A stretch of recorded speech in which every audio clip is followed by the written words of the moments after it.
But the program today is sponsored by the Israeli Scouts and the Georgia Commission on the Holocaust. The Georgia Commission on the Holocaust was established in 1986, and we are a state agency.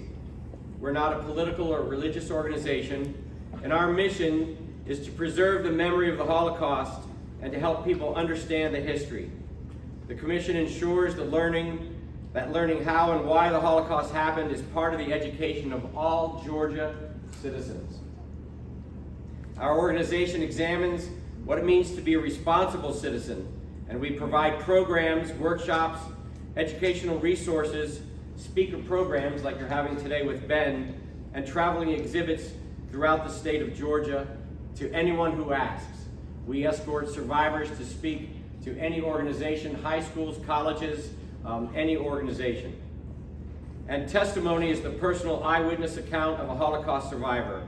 And today, you're privileged to hear one of those unique stories, Ben Walker. So, without any further ado, I'd like to introduce Ben Walker. Thank you, Ben. שלום לכל הצופים. שלום. טוב לראות כל כך הרבה אנשים צעירים, מאוד צעירים. יפה מאוד. אז נתחיל קודם כל עם הווידאו. So I'm going to speak in English, because how many people don't speak Hebrew here? Me. Oh. As few people do not speak Hebrew, so I'm going to switch to English. Yalla. Uh-oh.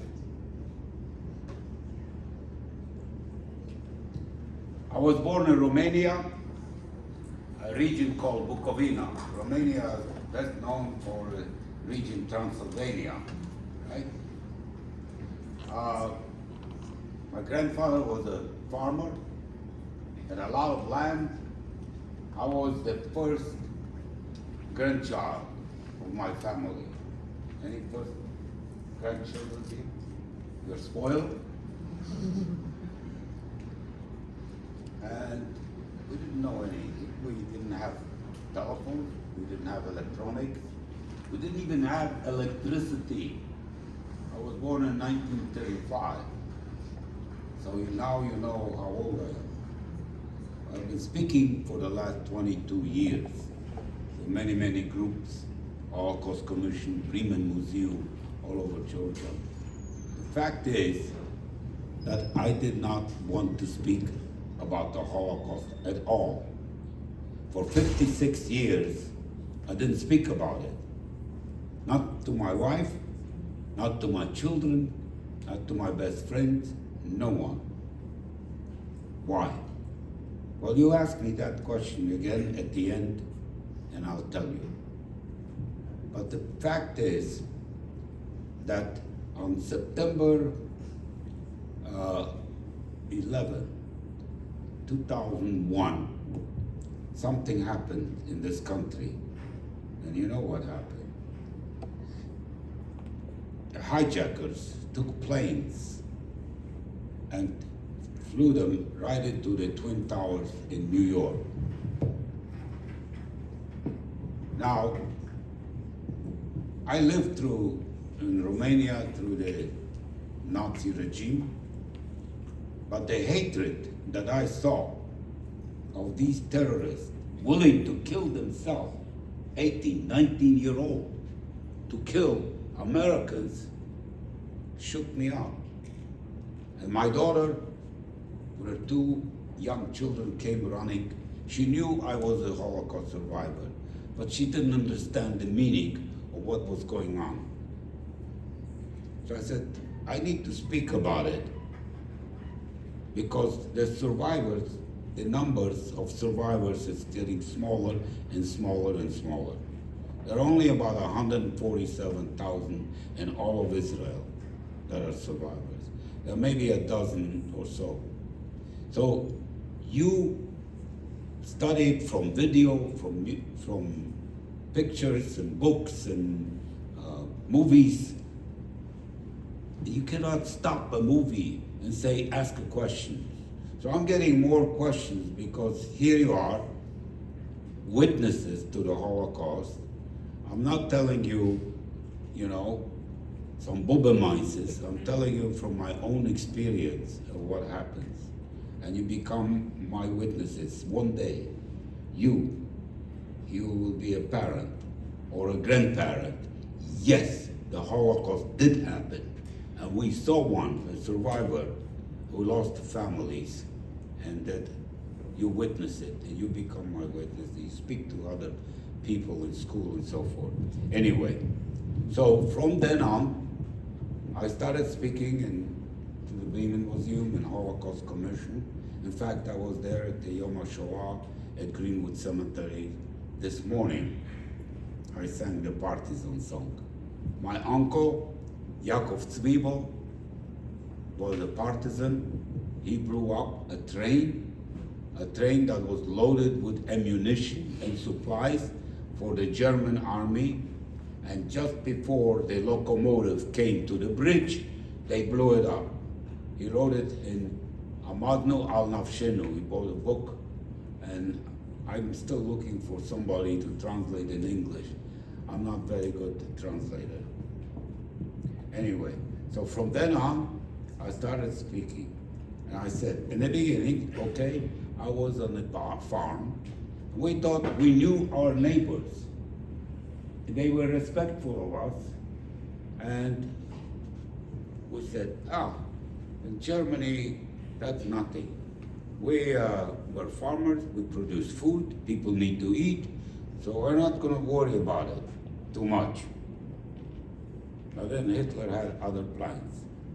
Romania became part of the German ally, an ally of Hitler. Why? Because they promised that part of Bukovina, this happened to be our region, is going to be given to the Romanians.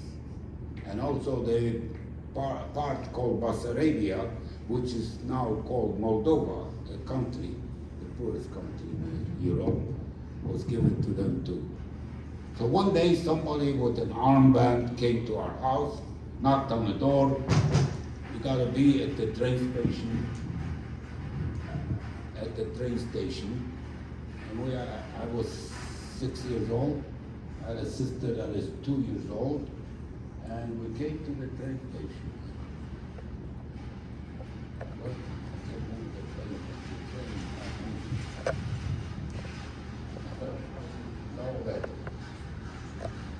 In the train station, there was a big crowd. All right, Hitler, he was a dictator of Germany. He built a very, very powerful war machine. And all of Europe was shaking, afraid. They joined Austria, Hungary, Romania, and other countries joined in.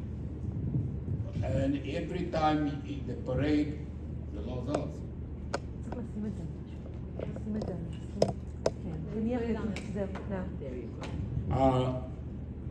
When you see a parade, German military, you have to salute. If you don't salute, be thrown in jail, or worse, be shot. That's why I was a baby one time. Okay, move on to the next. That's my mother. All right. Oh, the Romanian gendarme. I never saw Nazis. The Romanian Holocaust was very different from all other countries, because Romania said, we will take care of the Jews. You just go ahead and fight the big war against the Soviet Union. We will take care. Well, how do they do it? They came from shtetl to shtetl, and they said, either march to the railroad station, or they took us, if it's a small group, they would take people to the forest. They would take a big ditch, and they come back and shoot you, and you fall in the ditch. How do we know that? Because there are witnesses, who saw that. And every time they need to pull a ditch, they found mass graves. The Holocaust didn't start with Auschwitz. It started with shooting civilians. There were 4,000 German soldiers called they were called different names, was doing just shooting civilians. So now we came to the train station. That was typical train station. I was there. And at the train station, we were packed like sardines. I just could see my mother or my dad. And one little window with barbed wire. And you pack this kind of group of people into a car, you don't have enough air. So we asked the gendarme that was running the train, he says, please open the door so we can get oxygen. And you know what they said? Bakshish. We're learning a new word. Remember that. If you ever go to Romania, remember that word, bakshish. Let's hear it. Bakshish is really a tip.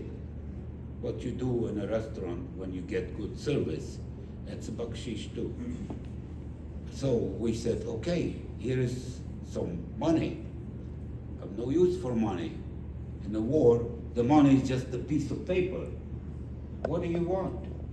He said something of value, like a watch, jewelry, something. So we gave him a bakshish, opened the door, this locomotive, half of the people were already out of it, and we threw them in the lake. This locomotive had to stop and get water to make steam so it can roll. We were put into an area between the Dniester River and Buk River, part of Moldova, which is about the size of South Carolina. And we were put in a warehouse in Mogilov. Go ahead. Get next. We came to a river in Dniester, Transnistria, and we had to cross the river. And we had to cross the river. There was no bridge, there is no boat. Some youngsters will say, you swim across. No, my 2-year-old sister couldn't swim. And we were just exhausted from the train ride.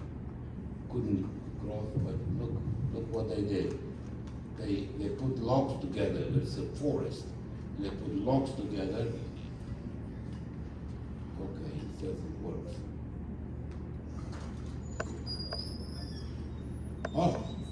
And you cross the river. You came to a town called Mogilev. If you really want to look it up, you're welcome to do so. It's on the map. We came to every city has warehouses.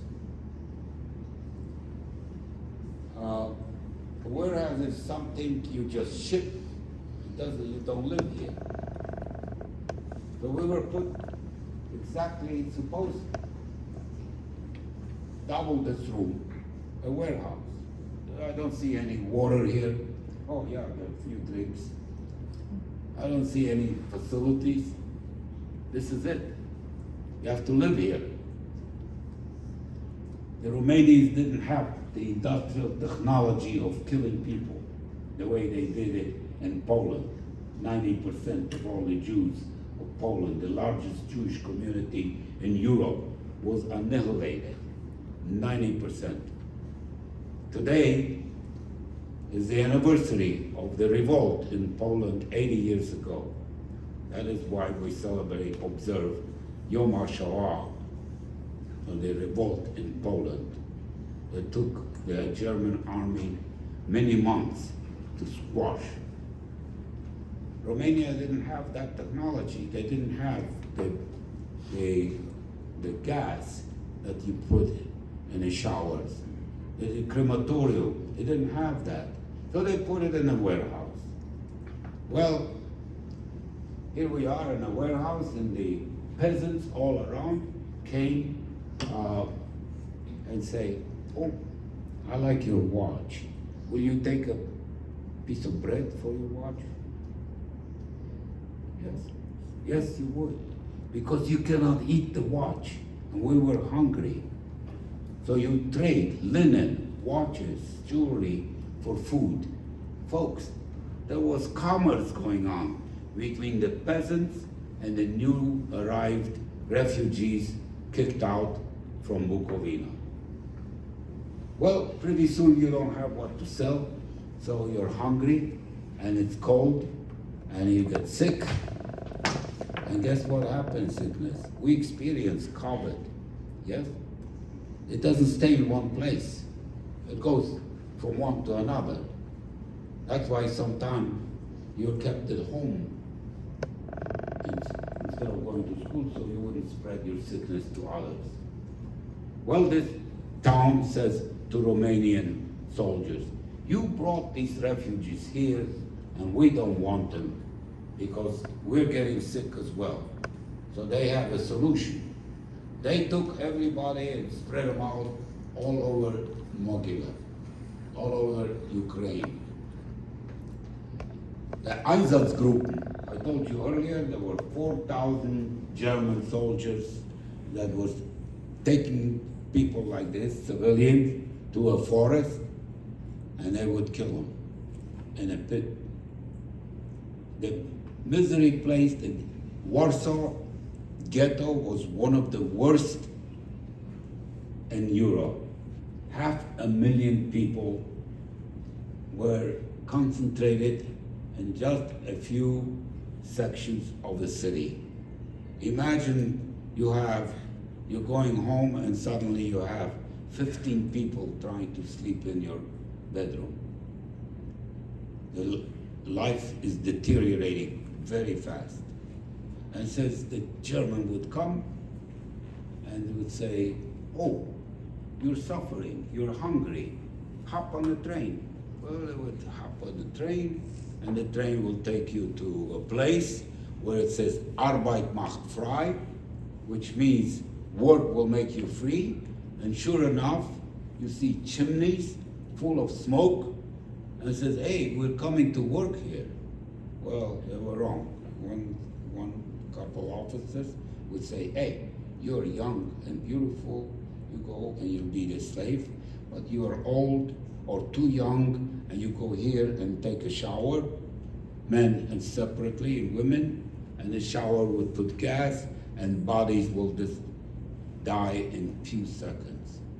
Imagine that, 90% of 3 million people die that way, many other ways. Romania didn't have that technology. They just wanted us to die and not waste any bullets. So there were orphanages.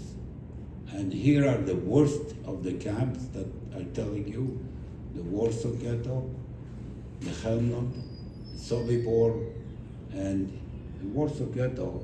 The only way to get in or out in the Warsaw Ghetto was through the sewer lines. And if you're short like me, you can make it. If not, it's not possible. I told you about, we were spread in these villages. These are small villages, poor villages. The biggest asset is it has a cow, maybe he has a horse. And there were barns. They even couldn't have their own barns. That's how poor they are. So they have one big barn for all the animals, and now we were the animals in the barn, and the life deteriorates. We slept on the straw. The outside was too cold, and so you do your thing in the straw. And pretty soon I was sleeping with straw, with human waste, and lice crawling over. It is pretty bad. Pretty bad. One morning, my dad always likes to get up early in the morning. I do too. And one day I said, Dad, wake up, wake up. He didn't move. He didn't move. He was dead. A few stronger men would come, pick him up, and they didn't have the tools even to bury him because the ground was frozen, and the animals in the forest smelled human flesh. So you can imagine in the spring we saw human bones all around. That's why I didn't want to speak about Holocaust. Then, 2 months later, same thing happened to my sister. She died. Youngsters who lost one or both parents were roaming all over the village looking for food. Maybe they can find a potato on the ground, maybe a fruit on a tree, maybe we'll go in a trash can and find some food. We sometimes fast on Yom Kippur. That's one day. You fast like that several days, and it's not fun. Not fun at all. So the villagers said, you know what? Romanian gendarme, you brought these people here in a village, and we don't want the kids roaming around looking for food. You do something. And they did. They did. There is a typical barn I was talking about. But the barn that I was in was much larger.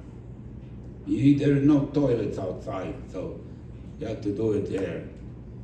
And it was a miserable life. These are Mogilev, that's where I was. These are orphans who lost parents, and so on.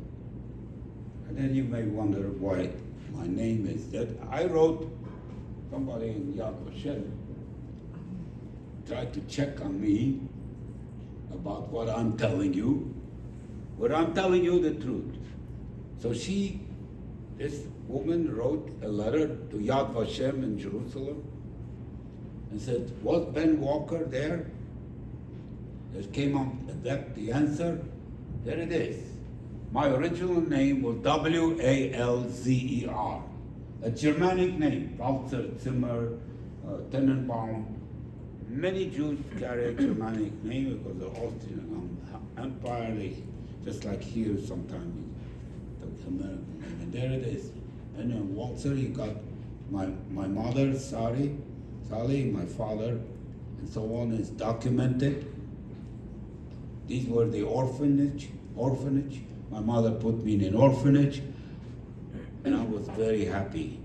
Why was I happy? Because in an orphanage I was with my own group, just like you like to be among your own age group. I was in a barn with human waste and lice crawling all over, and people dying around me. I was happy in an orphanage, very happy. I already was 7, 8 years old, haven't been to school yet. They tried to keep our morale because the war was already going badly for the Germans. The partisans blew up trains, supplies were not coming. 18, 19-year-old German soldiers fighting in 40 and 50 degrees below zero, and supplies don't arrive, and morale goes down. And Commander Mr. Hitler sits in a very comfortable office. He says, we'll give him higher grades.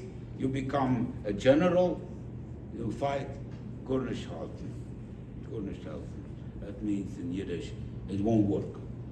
It didn't work because in Stalingrad alone, the Germans lost 180,000 soldiers.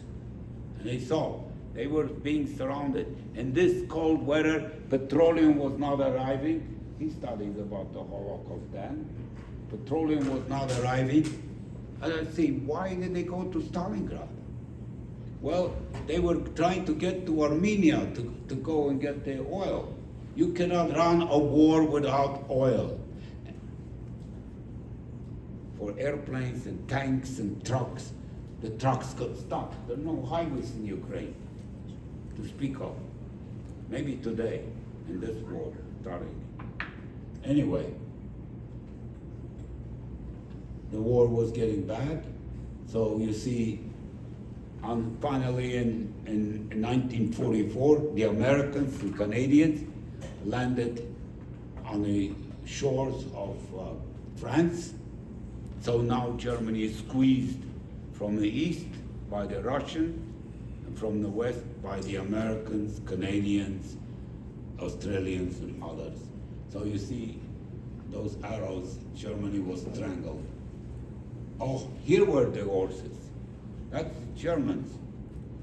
You see, retreating because it's full of mud, and the horses can schlep those guards. Folks, these are not poor Jewish refugees. These are German prisoners of war. Look at the guy with a blanket. It is cold. It is cold. One of the worst winters, 42, 43. Mr. Hitler was very comfortable in his office. An 18, 19-year-old thinks about his mother, his girlfriend. What am I doing here in this forsaken land? So it was a tragedy for them too. They're human beings, indoctrinated by some idea that super race that's going to continue for 1,000 years. It didn't even last 12 years. Okay.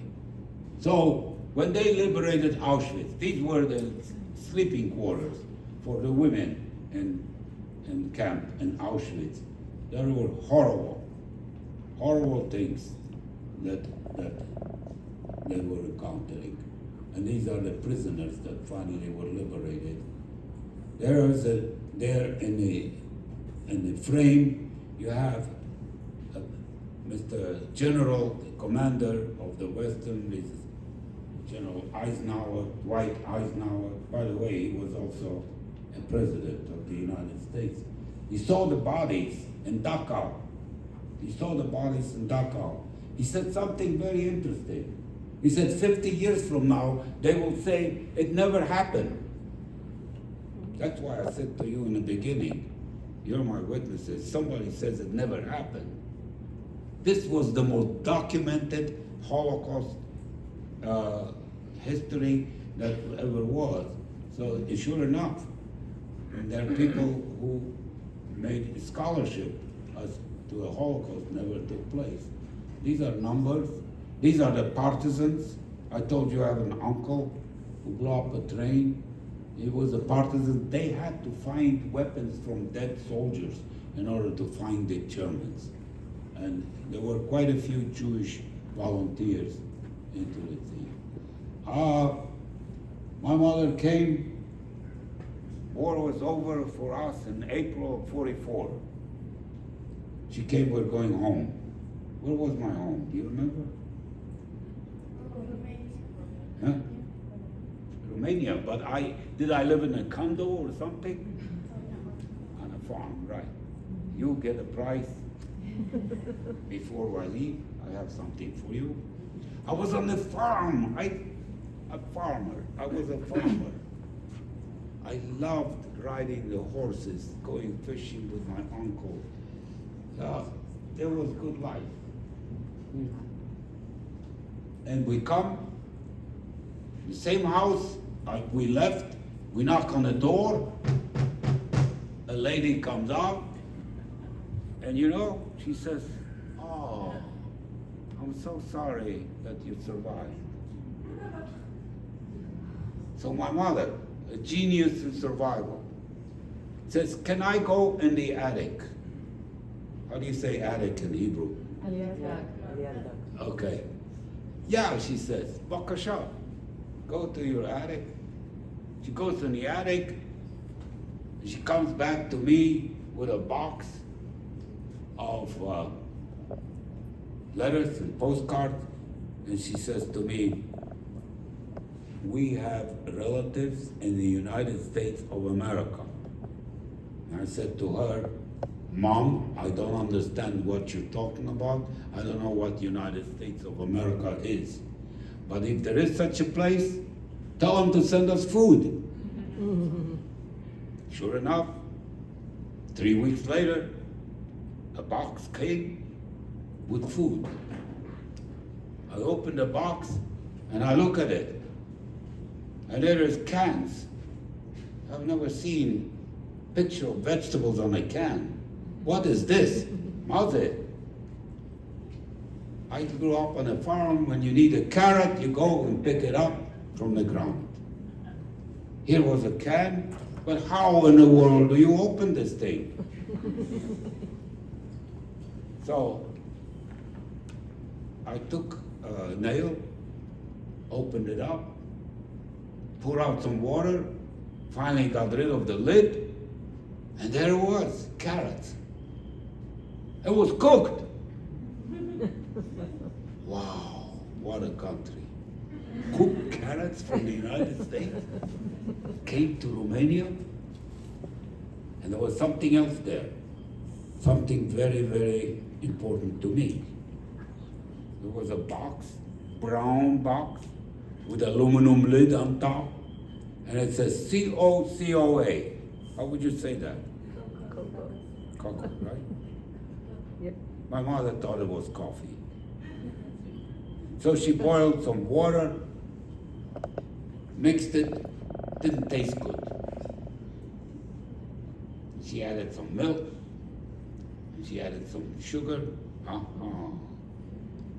Cocoa, friends, cocoa. You may be addicted to Coca-Cola. I'm addicted to cocoa. I must have one, at least one, every day. Ma'od ta'im. Tishtu cocoa, b'vakasha. All right, so time to go to school. Uh-oh. Yeah. I started my school at age 9 or 10, something like that, in Romania. There's no hope to live in Romania.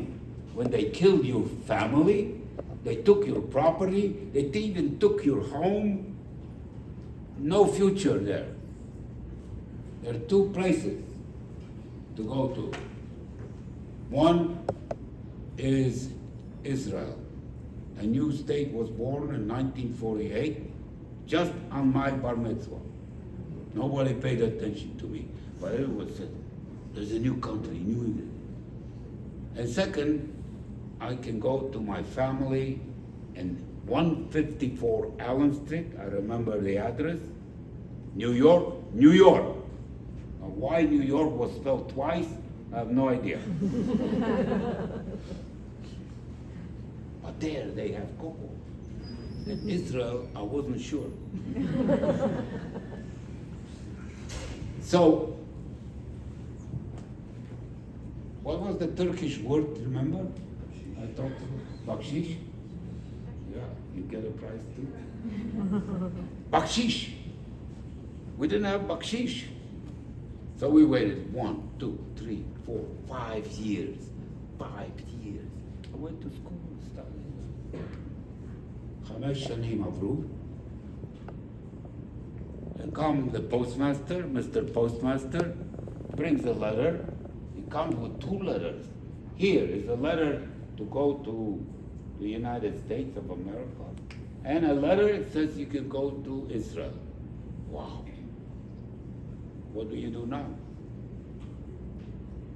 What do you do now? How many think I went to the United States? Raise your hand.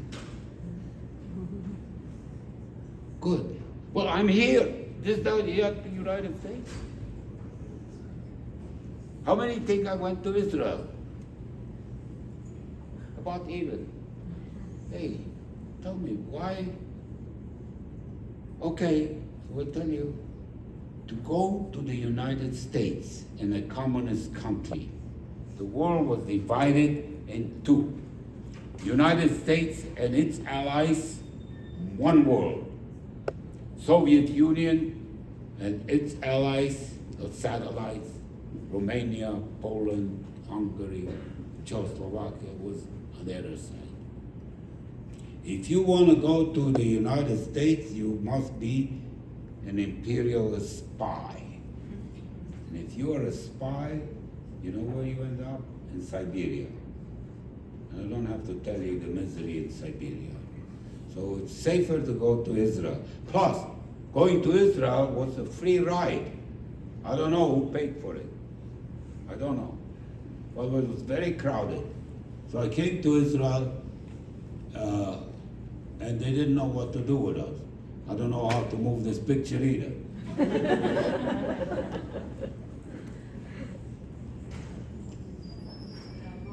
Oh, so I came, yeah, I was a student when I was about bar mitzvah.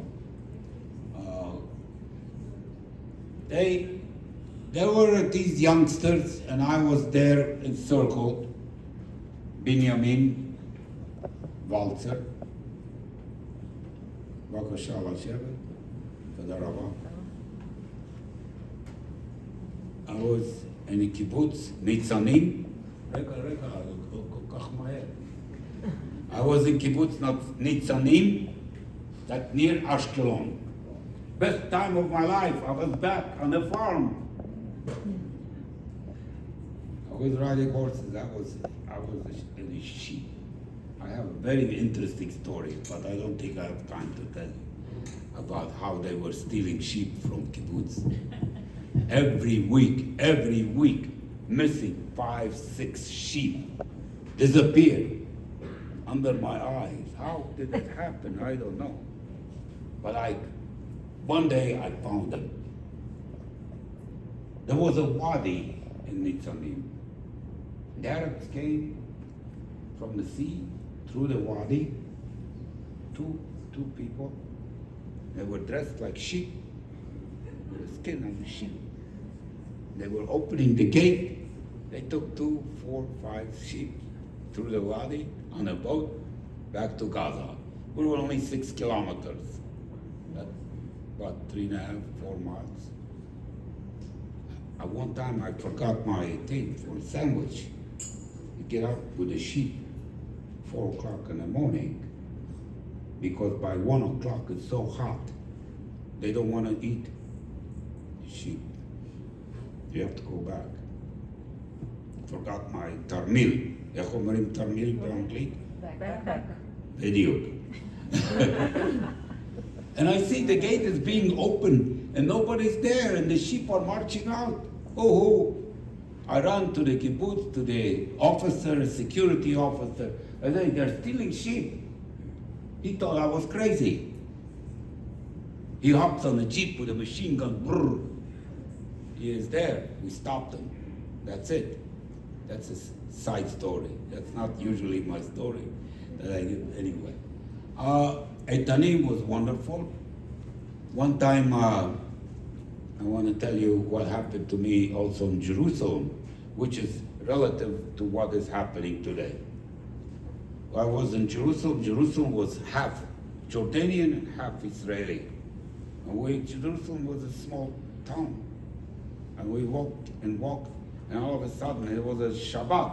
We were in shorts and t-shirts. And Shabbat, some kids came out throwing stones at us, going. I said to my madrich, hey, who are these kids? What's going on here? He said, forget about it. These are remnants from 18th century Poland. They will disappear. Here we are, Israelis. We fight back. Don't pay attention to them. I didn't pay attention to them. I said, forget about the Holocaust. He says, you're an Israeli. You're no longer in Galut. That's fine. Worked for me. I did finish my service. Bakasha, I was a Samal. Yalla hala. I came to the United States. My mother said, come here. She came, she got married to my uncle, the one that sent us the food and the cocoa and the gefilte fish. Uh-huh. And I came to Florida, Orlando, Florida.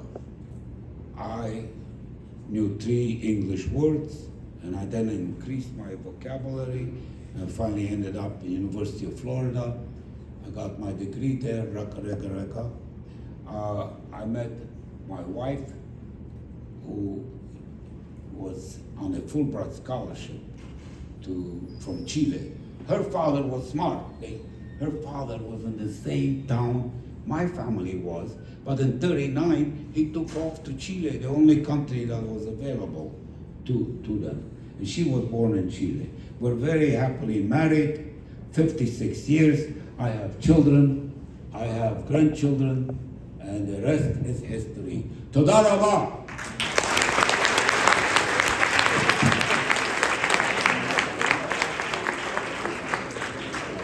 Oh, one more thing, one more thing. There are a lot of bad people in the world, but there are some heroes. I want to show you some heroes. Come here. There. Come here, come here. This guy, Janusz Korczak, a doctor, even the Nazis said, you are free to go. He marched with his children, orphans, into the death chambers. Maria Sandler, 99 years old, died a few years ago. She was a nurse. And with an ambulance, she could go into Warsaw Ghetto, took children, babies, take my baby, take my baby. And saved a lot of 1,400. Go and see the movie Schindler's List. It's a real movie, it's a real story. That's Sugihara was an embassy in Lithuania. Day and night he was writing visas. Go away, free to go. He was fired. He continued writing visas, fired, continued writing. And finally my really hero is Raoul Wallenberg. Raoul Wallenberg was a Swedish ambassador in Hungary, Budapest. He would go on the train and says, you are a Swedish citizen, get off. You're a Swedish citizen, get off. Rented warehouses and saved many, many Hungarians destined to Auschwitz. These are some of the heroes, but there are many, many more. And they are in Yad Vashem in Jerusalem, hundreds of trees planted to people who risked their lives to save Jews or other minorities. Now I'm finished. Do we have time for questions? Yeah. Yeah, okay. אם יש שאלות, יש לנו זמן לשאלות, אז אם יש לכם שאלות זה הרגע. אני אשאל. No I'll ask you. Oh, there is one over there. Why didn't you want to talk about the Holocaust at the beginning? That's a very good question. Now we're talking. Okay. Remember when I said to ask my madrich why we don't teach about the Holocaust? This is forget about the Holocaust. Look, I see people who survived the Holocaust were not well. My mother spoke about a Holocaust like it happened yesterday. She never wanted to go to see a movie. She never to enjoy eating out in a restaurant. I didn't want to live like this. I would put it out, it's a nightmare. You don't share your nightmare with your friends or anybody. So I forgot about it and I continue my life without it. Okay, is that okay with you? Okay. My question is, oh, you know what? There's Shelley's question. Yeah. Why didn't you tell a lot of people? Why didn't you? Why didn't you tell a lot of people? Well, number one, it was very sad to me what I went through. And I didn't want to suffer. I had suffered enough, and I didn't want to tell anybody, you know. But you have your friends, you tell them good things about you, don't you? Happy things, no? You tell them the sad things. I don't want to make other people sad, and so forth. So I didn't want to talk about it. This is a good country, wonderful country, lots of freedom. You know, I starved.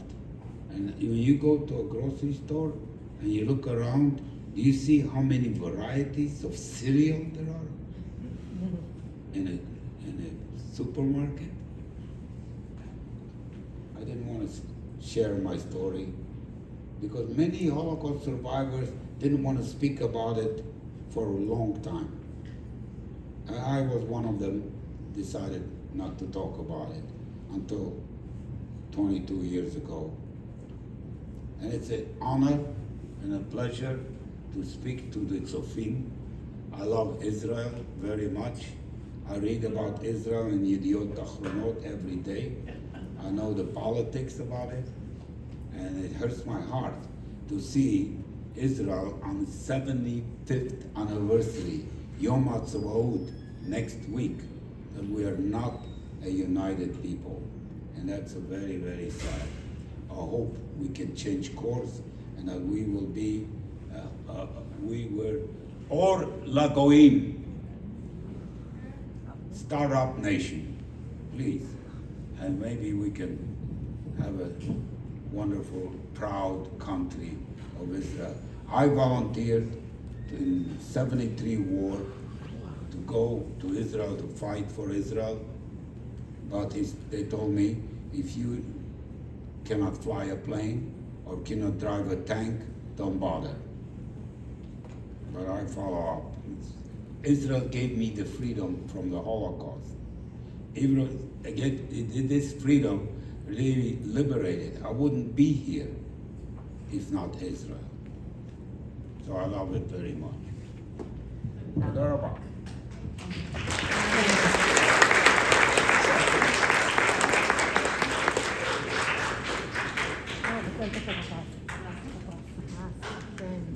Ben, can you answer one more question? We have a question here. Yeah. Okay. I hear you, Mom. Why did you want to move to America from Israel? Lama Varda, why did you move from Israel to America? Oh, that's a very good question. I didn't want to move here. I didn't. I was happy in Israel, I told you. But when you have a mother that gave you life and saved your life, and she says, come on over. I said, what can I do? I'll come over. He says, Mom, can I go back to Israel? She can go back. It's a free country here. I said, okay, I'll please my mother and I'll come. And I did, to please my mother. And then I started learning English, went to school, I enjoyed the country here, got married, have children and grandchildren. I go back and forth. I went to Israel about 7, 8 times. I even have an apartment there in Herzliya. Are you interested in renting it?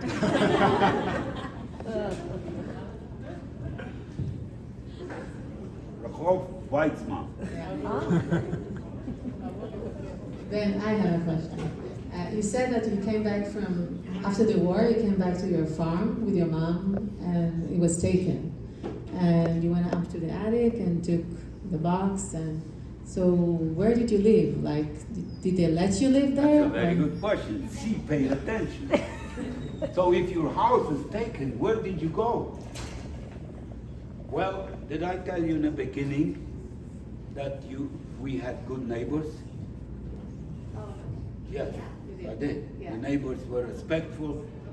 One neighbor came and says, you don't have a house, where to stay? I have an extra bedroom. It's only my mother and I. Her parents, her husband, her daughter, her brothers were all killed. It's my mother and I, you know. She said, you can stay in my bedroom. But when the packages start coming from the United States, and I opened my box with cocoa, there were $10, $20 bills.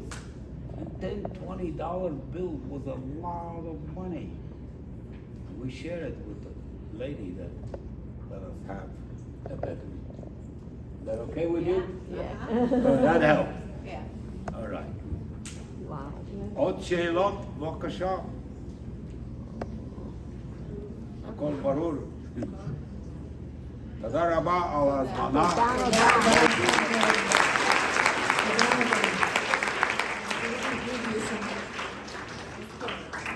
השבט יש לי שלנו? מתנה. כן, you have a gift. Thank you. תודה רבה. Thank you so much. Thank you. אנחנו נתחיל את הטקס ב-6 בדיוק, אנחנו ניקח הפסקה קטנה.